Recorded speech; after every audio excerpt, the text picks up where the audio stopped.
כאשר מדברים על שוק החוזים עתידיים, מדברים בעיקר על מגוון האפשרויות הרחב שהוא נותן. שוק החוזים עתידיים נותן לנו את האפשרות לסחור כמעט בכל הסחורות הקיימות בעולם, החל מנפט גולמי, גז טבעי, מוצרי אנרגיה אחרים כמו אתנול, והלאה לכיוון של מתכות כמו זהב, כסף, נחושת. אבל השוק הדינמי ביותר היום זה בהחלט המסחר במדדי מניות. שוק החוזים עתידיים נותן את האפשרות לקנות את תיק השוק. כשאני אומר תיק השוק, הכוונה למדד המניות עצמו. יש כאן את האפשרות לקנות את מדד הנסדק כולו בפעולה אחת, השוק האופטימלי, התיק האופטימלי בעצם. יש את האפשרות לקנות מדדים נוספים כמו מדד ה-S&P 500, מדד הדאו ג'ונס, וגם את המדדים האירופאים כמו הדקס הגרמני, הפוצי האנגלי, אפילו את הניקי היפני. ובעצם זה המסחר הדינמי ביותר. וכאן נולדו אפשרויות של מסחר שלא היו קיימות עד כה בשווקים. כאן אפשר לעשות ממש ארביטראז' בין שווקים, ארביטראז' בין מדדי מניות. האפשרות שנותן לנו הוא לסחור במרווח מאוד מצומצם. ההפרשי קנייה ומכירה בשוק החוזים עתידיים הם הנמוכים ביותר בעולם. זה הרבה יותר טוב מלקנות מניות, זה הרבה יותר כדאי מבחינת עמלות וספרדים שקיימים בשוק.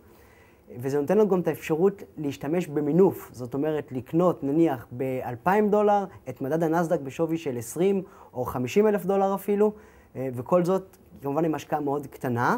יש כאן גם את האפשרות לעשות שורט על השווקים ללא הגבלים רגולטוריים כלשהם, כמו שקיימים בשוק המניות.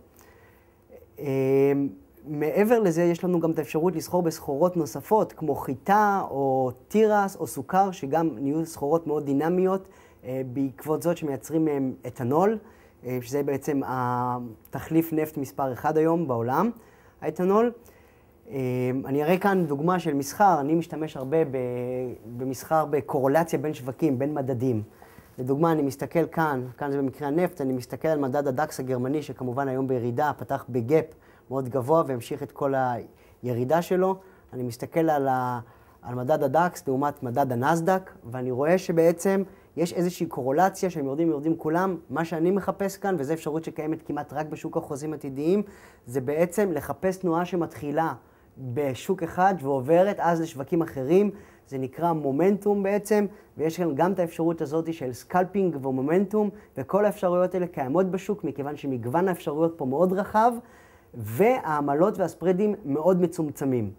מעבר לזה, יש גם חוזים עתידיים על מתח. מי שמכיר את המושג ספרד, יודע שבמתח, חברות המתח לוקחות משהו כמו 3 פיפס ספרד. בשוק החוזים עתידיים יש חוזים עתידיים על מתח, שם ההפרש בין קנייה למכירה הוא של פיפס אחד, או יותר נכון להגיד פיפ אחד, וזה בעצם פותח לנו עוד אפשרויות של מסחר בסקלפינג לטווחי זמן מאוד קצרים, ואלה אפשרויות שלא קיימות כמעט בכל שוק אחר. שוק החוזים עתידיים הוא המכשיר הפיננסי, שבו יש את מגוון האפשרויות הרחב ביותר ואת התנאים הטובים ביותר לסחור ולשלם עמלות נמוכות, וככה להגדיל את הסיכוי בעצם להרוויח בצורה משמעותית.